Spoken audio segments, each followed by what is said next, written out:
for coming to the Aaron Torres Podcast YouTube page. If you could do me a quick favor, see that little black subscribe button at the bottom of your screen? Go ahead, click that black subscribe button. Really does help our audience grow, really does help our channel grow, really does help and mean more than you could possibly know. So go ahead, hit that little black subscribe button. Also, thank you to our presenting sponsor, Betfred Sportsbook and the Betfred Sportsbook app. Bet 50 on any game, get $250 in free bets. Thank you again to Betfred. Thank you again to you. Now, here is the video that you came here for. To me, was very, very, very interesting. That had to do a lot with the realignment stuff, sort of, that we just talked about, but kind of a different twist on it. And certainly a very prominent person speaking out about the biggest realignment story of this, time frame, which is Oklahoma, Texas. And so obviously, look, we just talked Pac-12, but this all started July 2021, SEC Media Days. We all remember where we were when we found out that Texas and Oklahoma, it's headed towards the finish line. Texas and Oklahoma, out of nowhere, are leaving for the SEC. And so we all did our reactions at the time, and it's obviously led to a trickle down since then. Texas and Oklahoma leave. The Big 12 replaces them with a couple teams. The AAC then has to replace Houston and Cincinnati and Central Florida. The Big 10 adds USC and UCLA. Now the Pac-12 is trying to figure out what they're doing. But it all started with Oklahoma and Texas. And it really came full circle over the last couple days with the news that Texas and Oklahoma are now headed to the SEC a year ahead of schedule. We're supposed to be there in 2025. We find out last week that they are now headed in 2024. And of course, when that happened, it led to another round of conversation about Texas, Oklahoma, with everybody kind of sharing their opinions. Do you like it? Do you not like it? How are they going to compete? All that good stuff. It's something we talked about on this show. It's something I'm sure any show that you watched or consumed or listened to over the last 5-6 days has talked about. Texas and Oklahoma are leaving. They're leaving a year ahead of schedule. What does it mean? Everybody's sharing an opinion, but there was one very interesting opinion that came out over the last couple days that I do want to talk about. It came from a very prominent person in the Oklahoma community, and he said a lot of the same stuff that I've said on this show, that if I lived in Norman, Oklahoma, I don't know if I would have the guts to say. But the quotes came from none other than Barry Switzer. And I think most people kind of know, but Barry Switzer, iconic Oklahoma football coach, was there for 15 years as a head coach. Just as a head coach, he was there 15 years. Multiple national championships, multiple Heisman trophies, all that good stuff. Went to the Dallas Cowboys. He's now retired. He's actually in his mid-80s, which kind of blew me away. Very engaging personality. I had the chance to interview him once. He's funny. He's engaging. He has an incredible memory. But more than anything, he just tells it exactly like it is. Well, on Monday, he was asked by the Tulsa World about his opinions on the move by Oklahoma and Texas to the SEC, and he did not hold back. Here is what Barry Switzer had to say about Oklahoma and Texas's move to the SEC. He said, "I'm concerned. I know what it'll look like. It'll look like facing Texas every week." Now, quick aside, he's obviously saying Texas is pretty much the best team in theory that we're supposed to be playing every year. Now we're going to be playing Texas every week. So he continued. He said, "You've got to be good. I don't know if we're good enough right now. We'll have to get better on defense." He continued, "It's going to be hard to do. I'm concerned. I want someone to raise their hand in a couple years and say, I'm the one who took us to the SEC. I don't know who made the decision, how it was made, or who was involved." He continued, was asked about Lincoln Riley's departure from Oklahoma to USC. He said, "Yeah, I think it's one of the major reasons that he left," talking about the SEC. He wasn't involved in the decision, so he got the you-know-what out of here. You-know-what is short for an expletive. Finally, Barry Switzer said, and this is the money quote as far as I'm concerned. He said, "Why is Oklahoma going to the SEC? Money. Why did Lincoln Riley leave? Money." How about Barry Switzer, out of left field, 85 years old, just throwing himself into the middle of the headlines? But I'll say this. I think it is a very interesting quote. And I think if you give true serum to Oklahoma fans, I think a lot of them probably feel the same way. So let's talk about it. Let's break it down. And let me start by just saying this. Oklahoma fan, by the way, if an Oklahoma fan is mad at me or mad at Barry Switzer, I understand. Because this story to me is something that I talk about so often on this show. Two things in life can be true, even if they seemingly don't make sense. And I think the Oklahoma-Texas thing is exactly that. On the one hand, not only do I understand why Oklahoma left the Big 12 for the SEC, I don't really think they had a choice. They didn't really have a choice for a couple of reasons. One, if you stay, I get it. Now, I'm a fan, so I would have wanted to stay because you're dominating the Big 12. Every year you're competing at the highest level, minus this past year. But basically, you stay in the Big 12, even without Texas, you're the best program by a mile, and you're in great position to win it every single year. That sounds great on paper, but it's not reality. And once Texas leaves, you kind of have to leave for a couple reasons. One, we didn't know at the time what the future of college football was. If you stay behind and the Big 12 falls apart, then what do you do? Beyond that, we didn't know there was a 12-team playoff. We didn't know if the Big 12 would be considered almost an afterthought if the SEC or Big 10 expanded beyond those teams. And there was, of course, the financial component to it, right? It's easy for me to sit here and say you should have stayed and dominated the Big 12. Just one problem. I'm not the one that has to turn down $35 or $40 million in TV revenue to do so. Most of these SEC schools are going to make like $70 million a year once the new contract kicks in. The Big 12 is going to make probably in the $35 to $40 million range. By the way, the TV contracts are good in the SEC when Oklahoma and Texas are willing to forfeit $50 million apiece to get to the SEC ahead of schedule.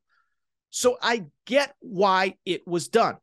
It was done for the overall health of the entire athletic department. We don't know what the future of college sports is going to look like. We know if you're in the SEC, you're not only going to be safe, you're going to be making money hand over fist.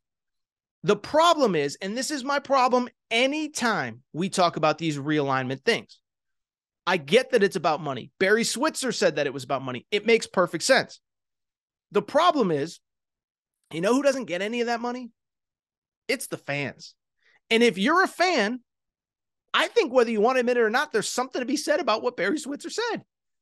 You can stay in the Big 12 and you can dominate, or you can head to the SEC into the great unknown. And the bottom line, what I always come back to is this. I understand that these decisions are about money. I get why they are made. But fans don't see any of the money. You know who see the money? Administrators. They get a nice raise and a new office and a new corporate car and a new golf membership. Great for them. Great if you're the AD at Oklahoma. Great if you're the associate AD at Oklahoma. Great if you're whoever.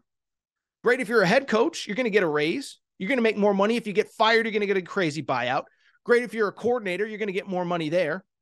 Great if you, are in charge of facilities or resources or travel or accommodations or meals or whatever. It doesn't help the fans, though. And the one thing I would be concerned about is exactly what Barry Switzer said.